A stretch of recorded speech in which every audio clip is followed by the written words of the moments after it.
without water. According to the International Development Research Center, economic decline over the last decade has led to a steady deterioration of both the quality and accessibility of water in Cuba. Lifting the embargo solves both these problems. In terms of water quality, Barton of Pittsburgh explains in 2016, the embargo heavily restricts Cuban access to products for water purification. Randall Benin National Cancer Institute finds, due to geographic proximity and the limited shelf life of treated chemicals, it is logistically and financially impossible for Cuba to purchase from any country other than the U.S. UNICEF notes that while 72% of Cuba's drinking supply is treated with American chemicals, and artificially constructed scarcity of these products has caused half of the nation's water treatment facilities to shut down. Cueto of the University of Miami in 2010 thus finds 38% of the country has already lost access to reasonably disinfected water, leading the UN to conclude in 2014 lifting the embargo would prevent further cutbacks to the drinkable water supply, curbing the spread of disease, and saving countless lives. Regarding access, Vasquez of the Cuban National Resource Institute clarifies in 2014, 80% of the island's distribution pipes were built over 40 years ago in a pre-industrial era and are insufficient in meeting the demands of a growing population. As a result, 55% of drinking water is leaked or wasted within the distribution system.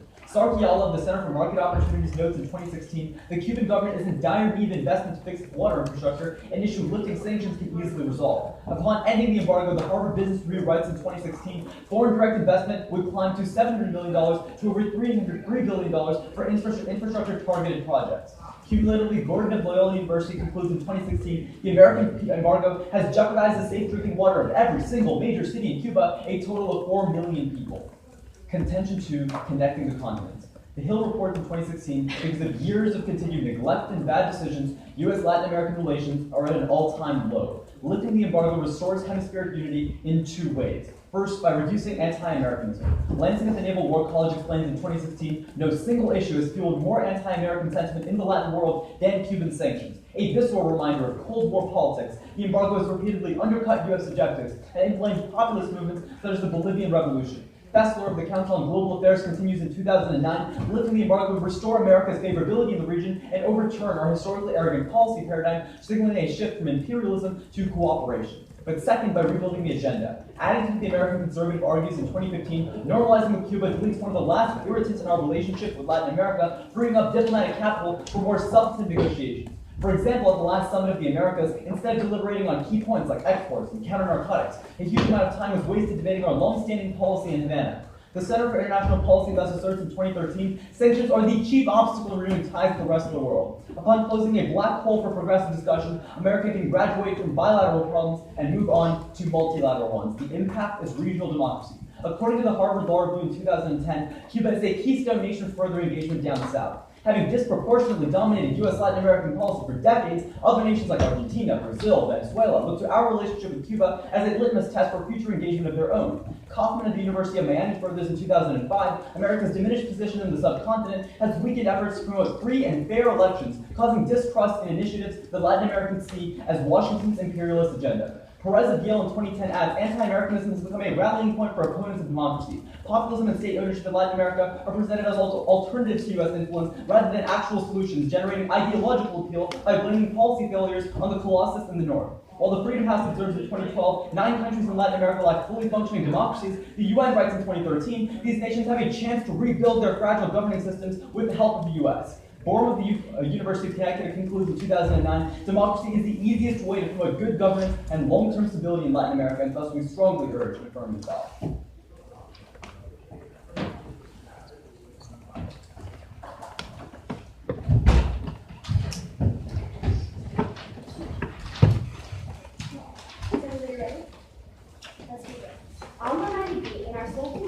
Rolling back progress. Betancourt at the University of Maryland explains that Cuban elites control the military and economy. Without their support and wealth, Raul Castro could not remain in power.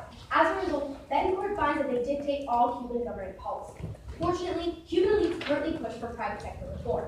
Dominguez of the Harvard Kennedy School explains that because Cuba's economy has been in decline since the collapse of the Soviet Union in the early 1990s, most Cuban elites now favor market reforms that tend towards economic liberalization to benefit their businesses. Specifically, these elites stand to make a greater profit in the unvetted private sector, free of government regulations and limiting price caps. This reform has already begun. Kate of the New York Times finds that Raul Castro has recently expanded the private sector to keep his inner circle satisfied. According to Jose Carbonara of the Wall Street Journal, reforms to date have already meant that 25% of Cuban workers have left government jobs for employment in the new private sector. The reforms currently on the table stand out even more. AHO of America's Quarterly writes that they are the most comprehensive reforms ever undertaken by the Cuban government, and Mesa Lago of the America's Quarterly explains that these reforms are structural reforms that will facilitate a dramatic transition to a market economy. In fact, Rendition Mission News Network News writes that if Cuba stays on its current path with the support of the elites, these free market reforms will continue, further opening the private sector.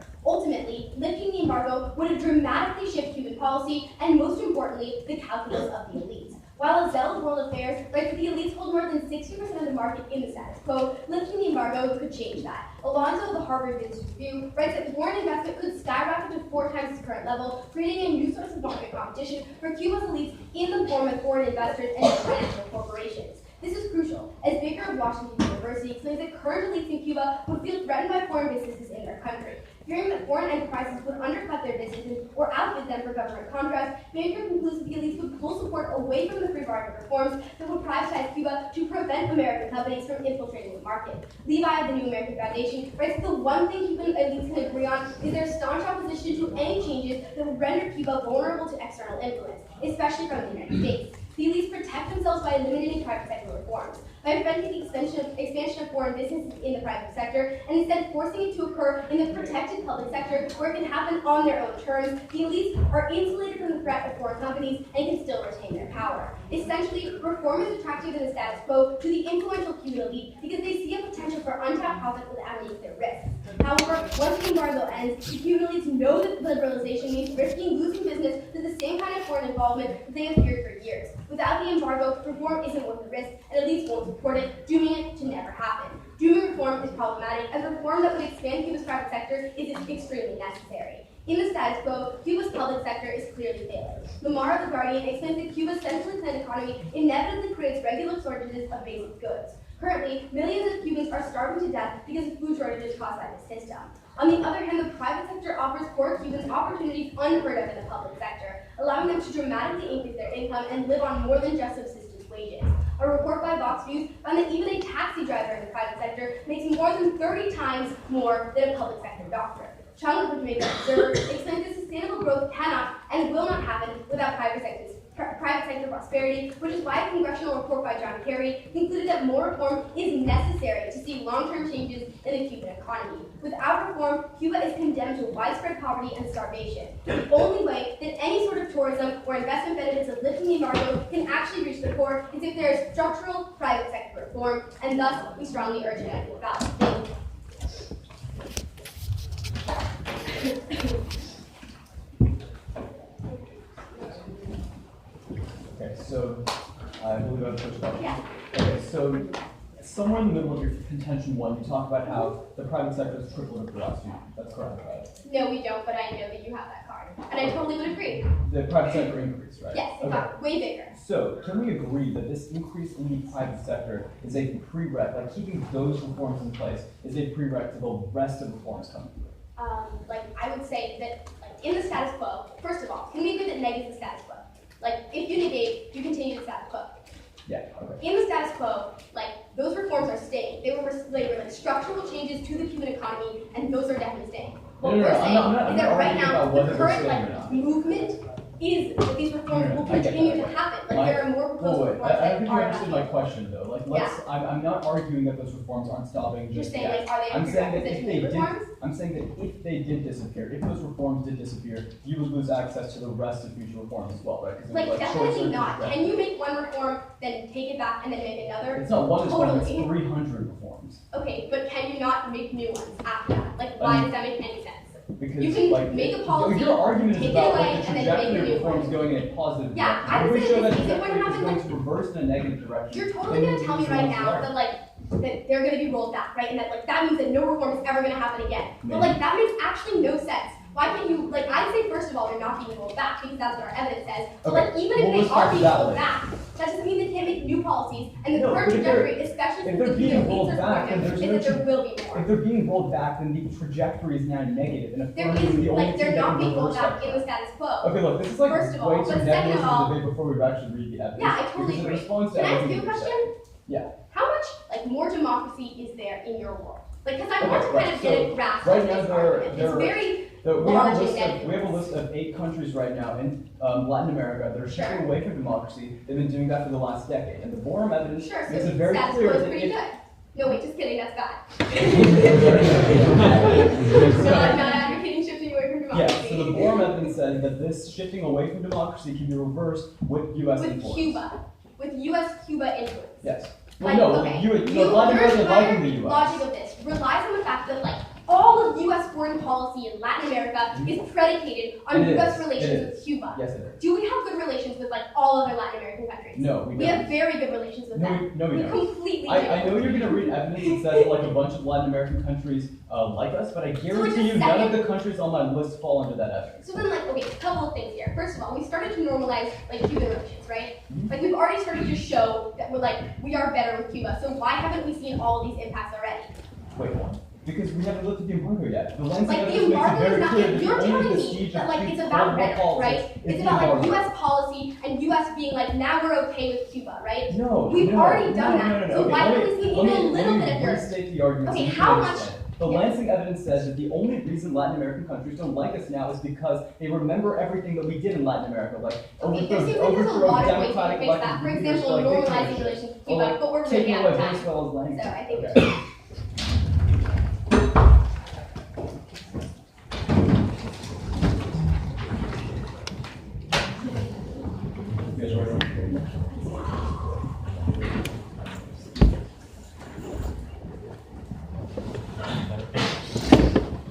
For the judges, it will be an overview and then on their case.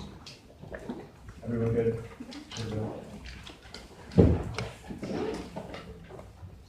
The time to act is now. Gonzalez of the Interpress News Agency reports in 2016, Central America is facing its worst drought in over 30 years, and water shortages have already reached 75% of Cuban land.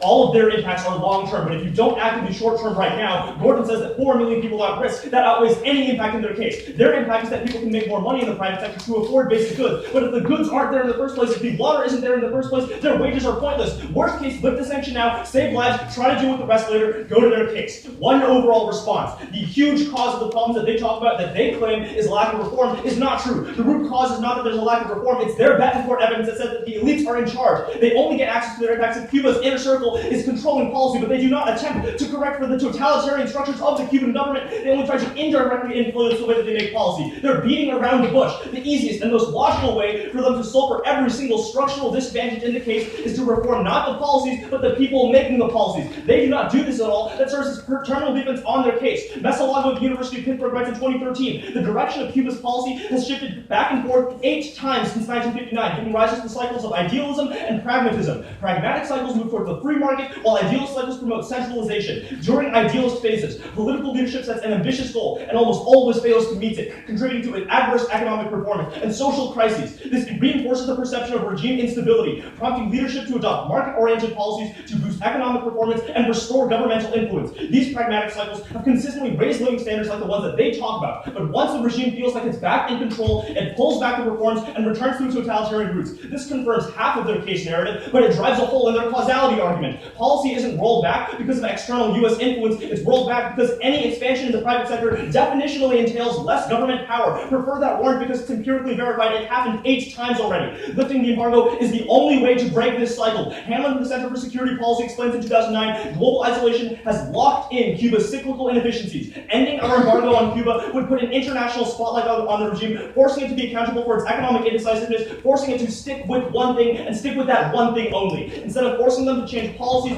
force them to change the people making the policies in the first place. We're winning on that easily. That being said, we sulfured their internal warrants about the private sector not growing in 2 ways. First, Falcoff of the American Enterprise Institute in 2017 writes that a transition between party loyalists and reformist softliners in Cuba cannot happen under the embargo. Unfortunately, it is those softliners that should be replacing the hardliners who make the policy. He warns that sanctions undercut the emergence of government opposition, contributing to economic flight within government ranks, driving out softliners and pro-American policy proponents through migration, scaring obstructionists away, which means that the people that should be taking place in government are not. Second, Vasquez at the Cato Institute reports in 2014 that lifting the embargo will create constituencies in favor of further market-based economic reform, as government elites would see the allure of foreign investment and consider it an easy way to get rich. He concludes that, quote, lifting the embargo would be corrosive to Cuban socialism. Their one to try to say that it hurts the elites. But what Castro has literally said in 2017 is that he wants $2 billion more foreign investment into Cuba. If that's true, their argument doesn't matter. Finally, on their impact on the private sector, we would say that lifting the embargo is the only way to sustain the private sector in the long run. What Weisenstein of the Associated Press reports in 2016 is that while Cuba, yes, and has legalized small and medium-sized businesses, Cubans have no money to get their businesses off the ground. Fortunately, the New York Times writes in 2014 that lifting the embargo would empower small businesses by giving them access to much-needed capital. This is absolutely critical because Feinberg of the Brookings Institute writes in 2015 that current market-based reforms that they talk about in Cuba will fail to take root in the long term if businesses are not supported with foreign capital. In fact, he finds that a lack of access to foreign investment is the reason why previous reforms, and the 8 times that we pushed back and forth, have not produced lasting economic change in Cuba. Their argument is that we should actually we shouldn't lift the embargo to allow the private sector to thrive. But whether you lift it or not, they're going to fail without private capital. The only way to guarantee that it happens is to affirm. At the end of the day, not a single impact in their case is enough to outweigh 4 million people losing access to water and potentially dying. Nothing in their case is outweighing that in magnitude. You can vote for the affirmative even if we lose every one of their arguments.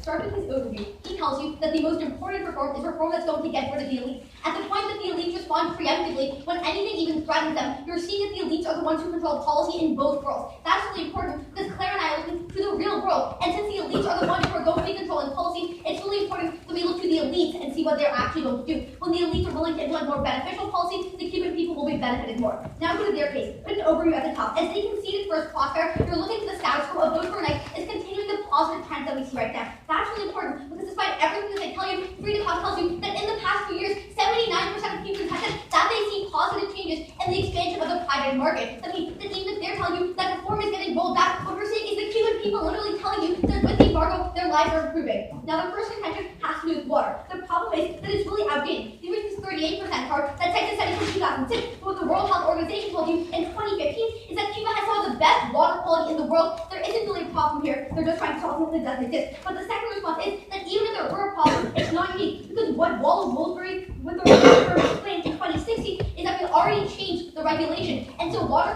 purification chemicals can already get into Cuba regardless of whether or not we lift the embargo. In fact, I would say that the only reason that they're not going into Cuba right now, if you want to buy that argument, is because it's not particularly profitable for companies to invest in water. That's really important because it doesn't become any more profitable for them to invest in water when you lift the embargo. Make it prove that the companies are actually going to want to do that. But lastly, go on to their impact. They talk about how 4 million people are jeopardized. Recognize that they don't save these 4 million people unless they prove that you clean literally all of the water in Cuba and purify all of it, make them isolate how much they're actually going to access. So we're going to second contention about relations, and the first one has to do with anti-American sentiment. This is really critical. He makes a concession at the very end of first talk, and he says that it's because these countries remember the embargo, so normalizing relations has no effect. If we lift the embargo, the countries that hated it still remember it. And since he tells you that that's the cause of the American sentiment, anti-American sentiment will exist the same amount in both worlds. But second, even if that were the case, the fact that we've already started to normalize relations could have led to at least some more democracy, or their impact happening to some extent. Like naturally, wouldn't happen to the full extent, but the fact that they can't even show you a positive trend right now, and rather it's a negative trend, shows that that's not really working. But then what's really important is going to the second word. But then what's really important is they don't quantify any of this. How much does anti-American sentiment decrease when we lift the embargo? How many countries go from hating the U.S. to not hating the U.S. And how many countries actually become democracies? They see there are countries that could be democracies but aren't, but don't tell you how much this actually changes in the real world. Go to the second word about rebuilding the agenda. And they tell you right now there are more important negotiations that we could be focusing on. Couple of problems. First, they don't tell you what those more important negotiations are. But second, and really critically, is they don't prove to you that if we lifted the embargo, we would actually A, be focusing on these negotiations, but B, be successful and actually have some policy implemented in the real world. But second of all, I think what's really important about this argument is that if these negotiations, or if they're about issues that are really critical to Latin America and will affect countries, then they're going to want to negotiate about those regardless of the embargo because they have their focus on their best interests. If it's more beneficial for these countries to talk about these other issues and have other reforms, then they're going to do that regardless of how they feel about our policy towards Cuba. What's most important to them is how they impact their people, not the Cuban people. But then, let's go to the impact. And the impact here is democracy. Furthest argument against them, they will tell you that other countries look to the embargo, that other countries look to Cuba, and that other countries don't like the embargo. That means that other countries are seeing that there are negative harms, or so they think, when you are not a democratic country or when you're a socialist country. Therefore, that means that the embargo is really deterring these countries from not becoming democracies and becoming more like Cuba if, as my opponents say, they hate the embargo so much. But the second thing is, they don't quantify any of this. You don't really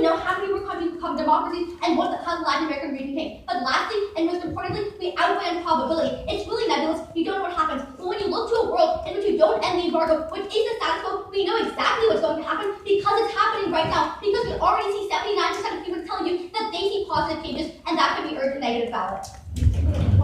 We're gonna take that down.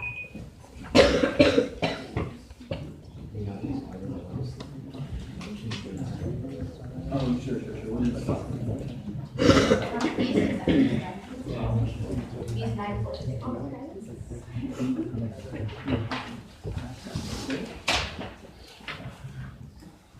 Is everyone ready?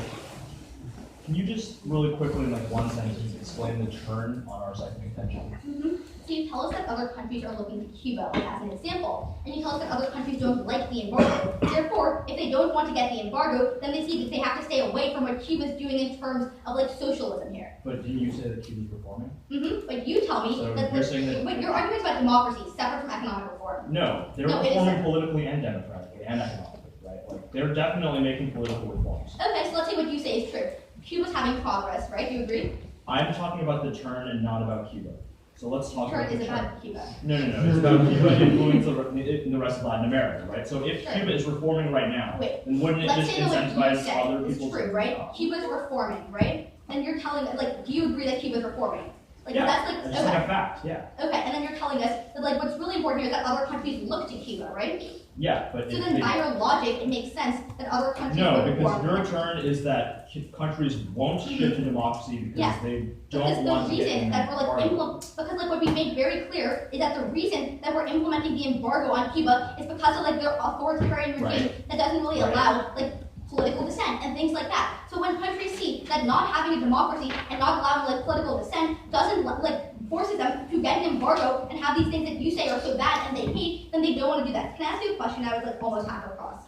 Sure. So what incentive do companies and the government have to invest in water like poor neighborhoods? That's the Sarkiel evidence that you don't respond to that says that one, Cuba's offering tax breaks if you invest in water. Two, that water is profitable, considering Why is that water profitable? because when you increase the productivity of the country by, I don't know, having them not like die, then they would probably also increase the amount of productivity in the workforce. So why? Infrastructure increases the amount of transportation and manufacturing, and it increases the productivity of the entire economy and not just So individual a couple of workers. problems with this, right? I mean, Why isn't the I answered your question. yeah, but I'm like, responding to your answer. So why isn't the Cuban government already investing in water if it's so Because profitable? it doesn't have money. So wait, the warrant is that we like give them money, not that it's American chemicals? There are two separate warrants. Okay, can I just follow up on that again? Can you How do it? many Can you do it companies later? come Can in? I ask you a question first? Sure. We can come back to this. Okay. So let's talk about your response to our like overview argument. You say that like the elites can preemptively make policy. So how can they preempt the the lift of the embargo? Like, how They would they see the know embargo that? is being lifted. They're afraid that Americans, like companies, will come Okay, in but and that's reject the them, status quo. and then they reject But that's policy. the status quo. No, when the embargo is lifted, But how can they preempt a lift in the embargo? It because can they're happen on at the top any of time. the government. Like they're the ones who like will know when Castro decides. No, to no. agree with Cuba the US has and lift the no embargo. idea when we're going to lift the embargo. I'm pretty Cuba sure and they have no idea America when he don't like has, like, text each other they're late at lifting night the like, hey, embargo. I might lift the embargo tomorrow, right? They No, have but no when idea Cuba when it's going to sees happen. on the news that the embargo has been lifted, How is the there going to elites be a can news respond report before on the there's more- embargo being lifted before it's lifted? No, once the embargo is lifted, Yes. they respond preemptively to the foreign investment. They No, respond before the because the foreign investment comes in. happens the second the embargo is lifted. That's the Brenner evidence that you also don't Wait, respond to. It does, It like, says you don't within have like 1 year. 1,000 companies going in. It takes time. Okay, we can use our time. Hold on, sorry.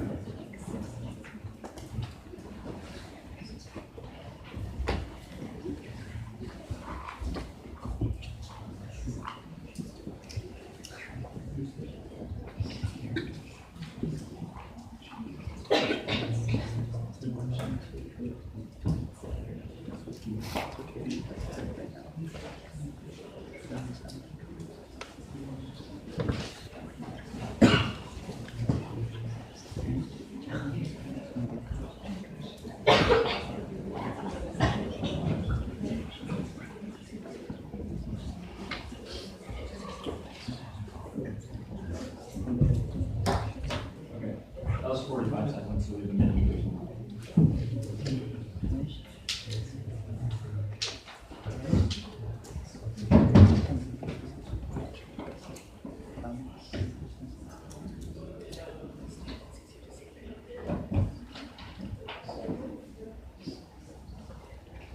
So for the judges, it's going to be their case and then our case. And the overview that you read as a model will just be under our case, like I'll send the code.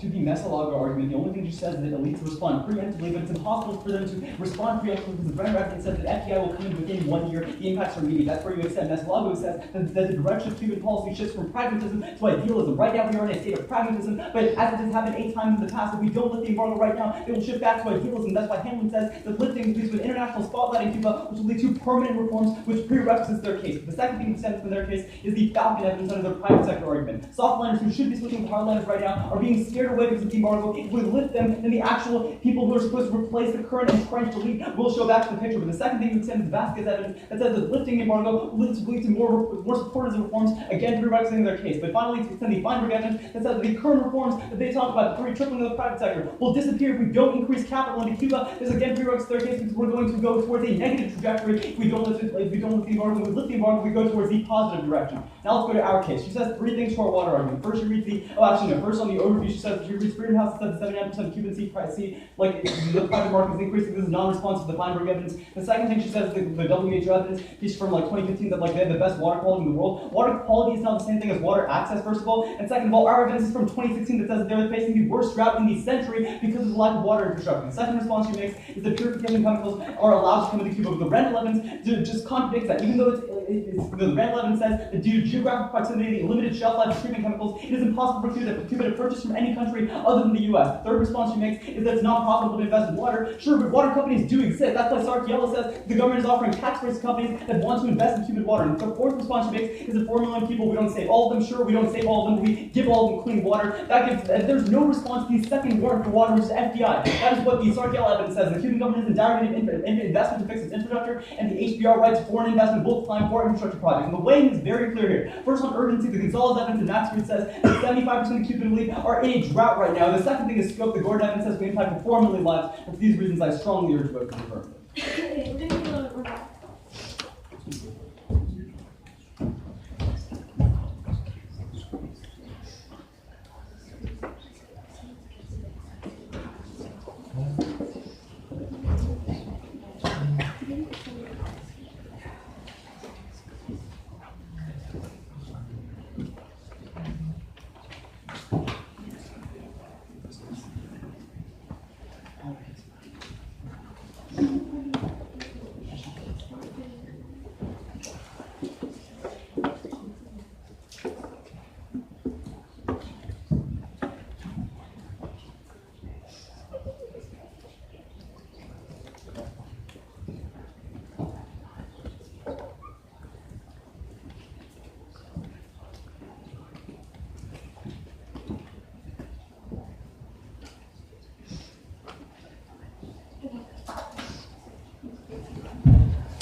I'm just going to go water and then reform. Is everybody ready?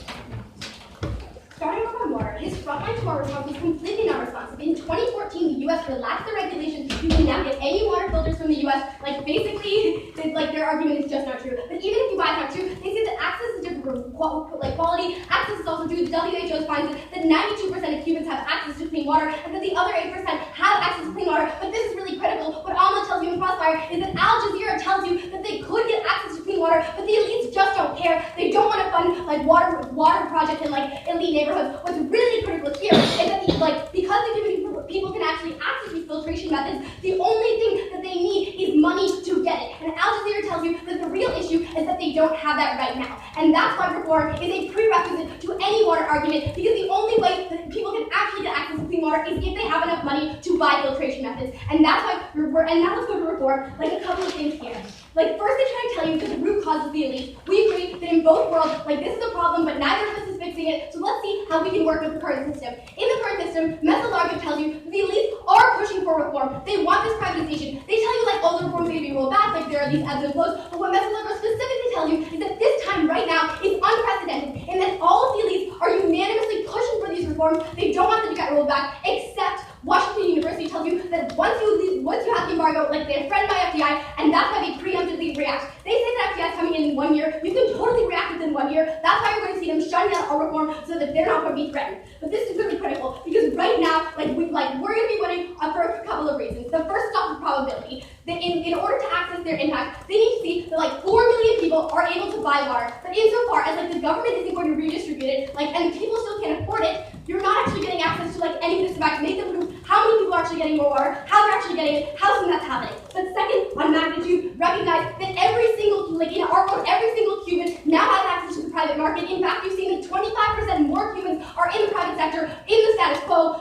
We have a much higher magnitude because more Cubans are getting reform that they need. And for all these reasons, we strongly urge and make it valid. Thank you.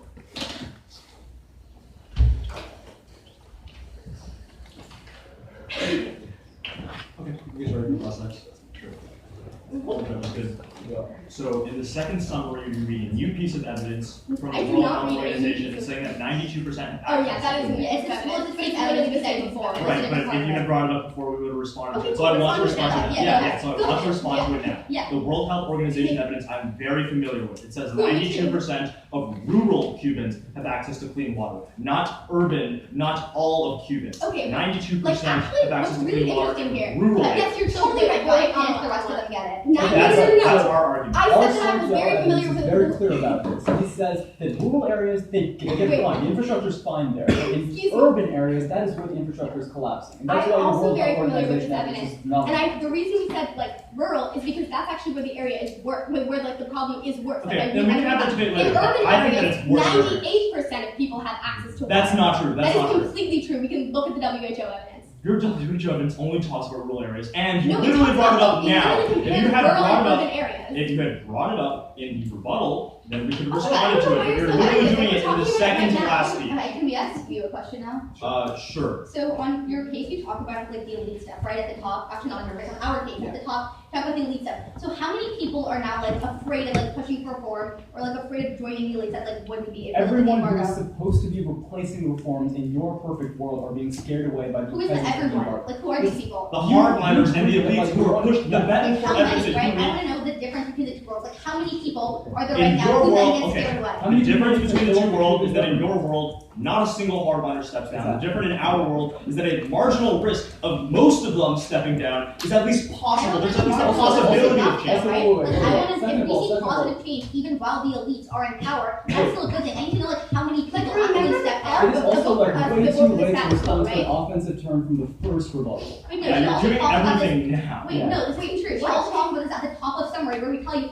it's the elites in power, right? That's That what we're doesn't dealing with. respond to the soft No, it evidence. does. I don't We're agree. I literally specifically in response to the hardliners argument, I said that the negative is a vote for the status quo, right? Mhm. In the status quo, Mesa-Largo tells you that there is a strong push for reform. So obviously, The same whatever you're Mesa-Largo talking The about same is message happening. evidence says the government does this every single time. They try to push the idea that Yes, it's permanent this exactly, time, which that is- we want to do it this time. No, And then no, every no. time they What lose Mesa-Largo control, tells they you pull it is that back. this time is unprecedented in that the No, elites that's have not what united Mesa-Largo together says. for reform. That's not what exactly Mesa-Largo says. Mesa-Largo says that Cubans have never done something this comprehensive. Exactly. Not that it's Exactly. never. What exactly? But if we've never done something They that's want to- comprehensive, the Okay, community can can we never agree? agree on previous policies. Okay, they want to push the perception that this is the actual time, that this is the last time they're So why going do to they do it, want to do right? this like previous times? Because they have done it every single time. They Yeah, but flip you back and forth it's 8 more times. comprehensive. Also, this time. Mesa-Largo is They make it more not- comprehensive She's every single analyzing- time. It gets more and more comprehensive because they want to sell the idea This that it's time- going to be different. Right. Because this time is going to be different. Who is like an the objective reason source. That's not. That's not. Okay. Okay. We're going to run the remaining 1 minute and 10 seconds.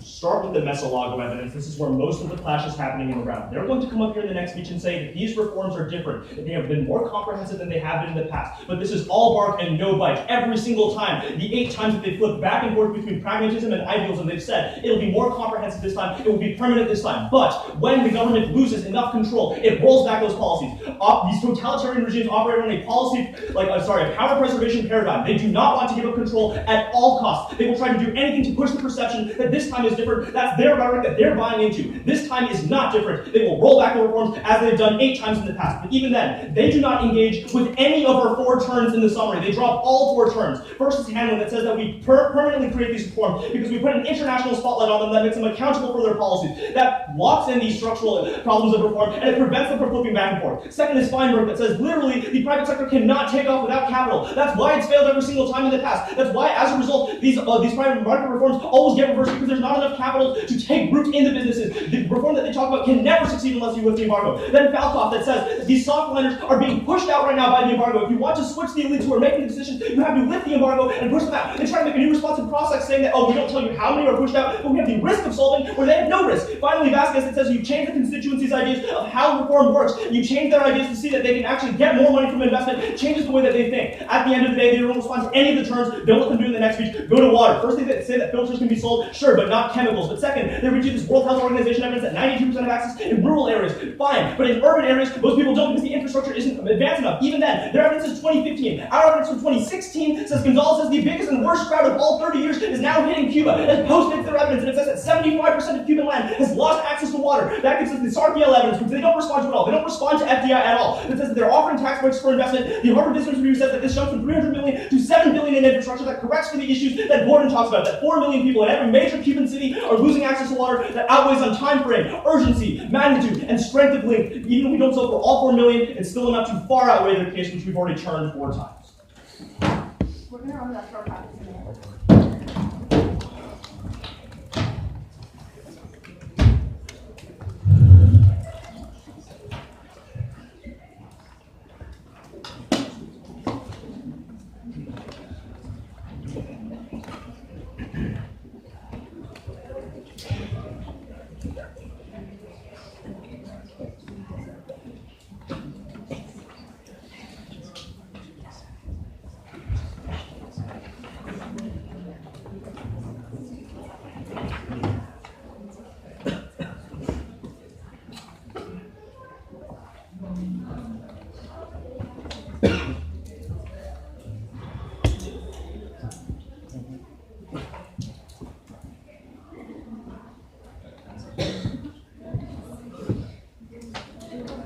Making sure. Is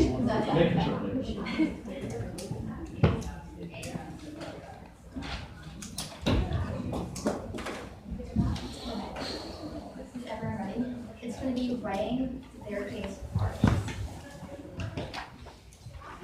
What I tell you at the end of my rebuttal, and Clara tells you at the end of her summary, is that we want to look at probability when weighing this round, and they never respond to a weighing analysis. We tell you that you know exactly what's going to happen in our world because as they concede in first crossfire, it's a continuation on the status quo. On the other hand, as they themselves tell you, all of their impacts are things that only have a risk of happening. We think that that's not enough of a reason to vote for them because in order to have the most educational debate, look to what's actually happening in the real world, not just the big theoretical impacts that may or may not happen. So now, let's start on their offense. That's going to be water. The problem is, they never respond to what we tell you, which is that the U.S. already relaxed regulations, so all the things that they're talking about can already be sold to Cuba. It's completely non-unique. Lifting the embargo changes nothing. But now, let's go to our case. But then, even then, if you look at the 4 million lives, they don't isolate it. You don't know the probability of them saving any of these lives, and you don't know how many lives they save. But now, on our case, they make a couple of responses. First, they tell you, like every time when we have policy, the government rolls it back when they feel threatened. That's exactly what Clara and I are telling you. So let's continue the status quo where they don't feel threatened instead of bringing in the American multinational corporations that threaten them and cause them to roll back the reform. Continuing the status quo and continuing the positive trends that we see right now, where 79% of Cubans tell you they've seen positive trends, is really important. But then they're reading this up, they talk about like the international spotlight, and they can't take off that capital. Now let's talk about it for push off. What we're telling you is that as they themselves can see, these are all things that have a risk of happening. Like Cuba already has an international spotlight right now, like we're debating about it. That shows there's a lot going on about it, but they don't tell you like how much more likely do we become to have more reform? How much more likely does it become with capital? The fact that we have successful private sector reform right now shows that it's clearly working. But then they talk about it being pushed out, but as they themselves tell you in crossfire, A, it's only a risk, and B, they don't know how many. So when you look to the real world, the people in control are the Cubans. The Cubans are pushing for private sector reform right now, and they don't respond to the war and why, which is that like unfettered access to the private market benefits them economically. But when you lift the embargo and threaten them, they roll back these policies, and my opponents can see that link with the observation that they put at the top. That's really important. The private sector reform is critical, and people in the private sector make 30 times as much. But lastly, apart from probability, it outweighs water because getting more money is a prerequisite to buying water and water availability.